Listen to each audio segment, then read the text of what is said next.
100 years from now, it will not matter what my bank account was, the sort of house I lived in, or the kind of car I drove.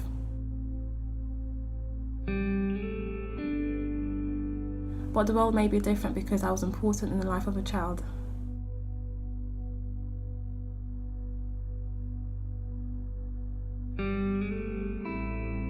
I remember hearing this and I just thought it was the perfect quote for the day.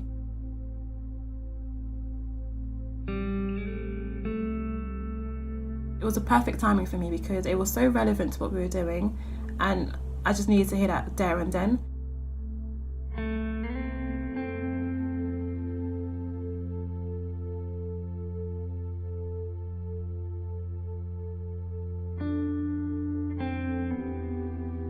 The project takes 5 to 10 law human rights students to Athens to volunteer in Camp Elionas, which is one of the largest refugee camps, holding anywhere between 2,000 and 6,000 refugees and migrants. This time it was great. The students also got to help in a day centre with Pharos, which is an NGO out there.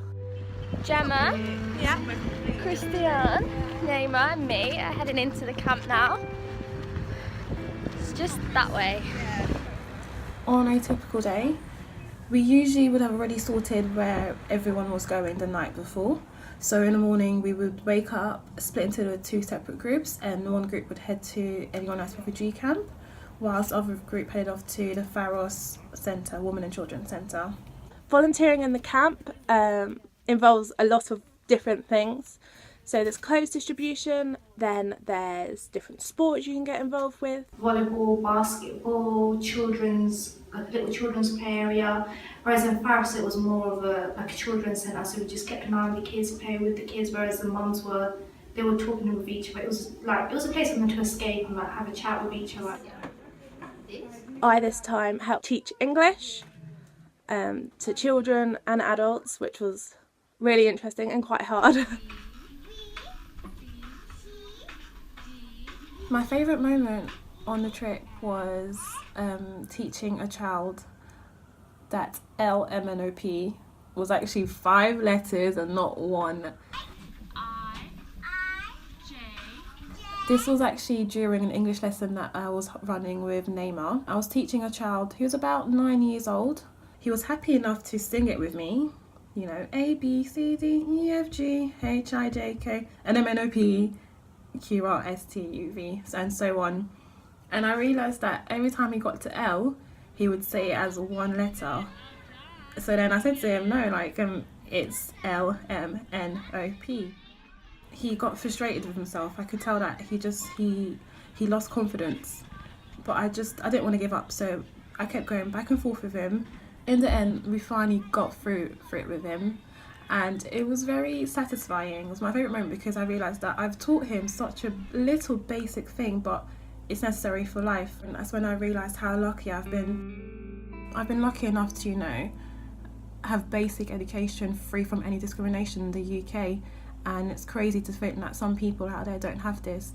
He's 9 years old and, there was no one there to teach him, no one there to correct him on these little basic things. So that was definitely my favourite moment because it put my life into perspective for me.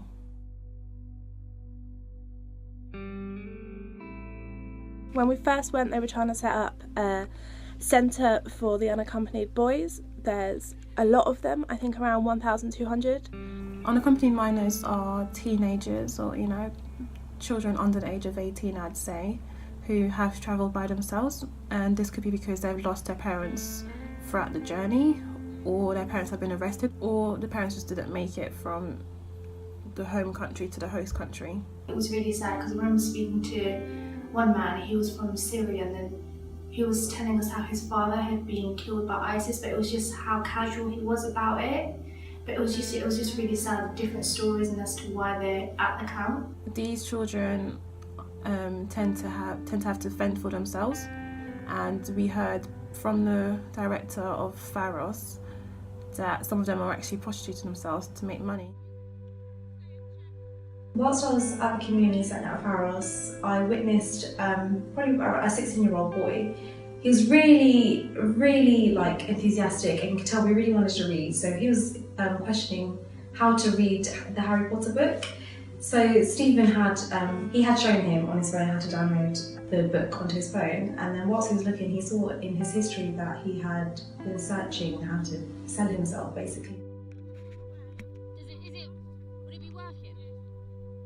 You see this child who was really itching to read and learn, and he was really bright, and then he wanted to resort to those means just to get some money, so that was quite heartbreaking. Close with 2 little 6-year-olds. They're not allowed to get a job whilst the application is being processed, and they're not allowed to be given money at all either.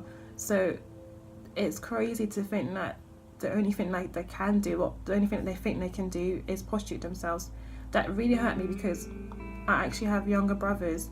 So to think that I can't even imagine that my brothers would ever have to, get to that position in life. These children are prostituting themselves for 2 women and men for about €5 each. It's crazy. Pharos, who own the day centres, have kind of grown as the trip have grown. I think if you don't go on this trip, you will never understand how these people are living, where they've come from, why they're there. What you see on the media, it doesn't portray everything. When you do raise money for a charity, you're giving the money to a charity normally, whereas this, you're raising money yourself and you go and spend the money yourself, so it's nice to see the process of the money and where it goes and how it's spent. It was really eye-opening and it was a really good experience. It was very, very informative, so I'm happy I went on it. I am so proud and grateful to Brunel for giving me this opportunity, and it honestly is life-changing.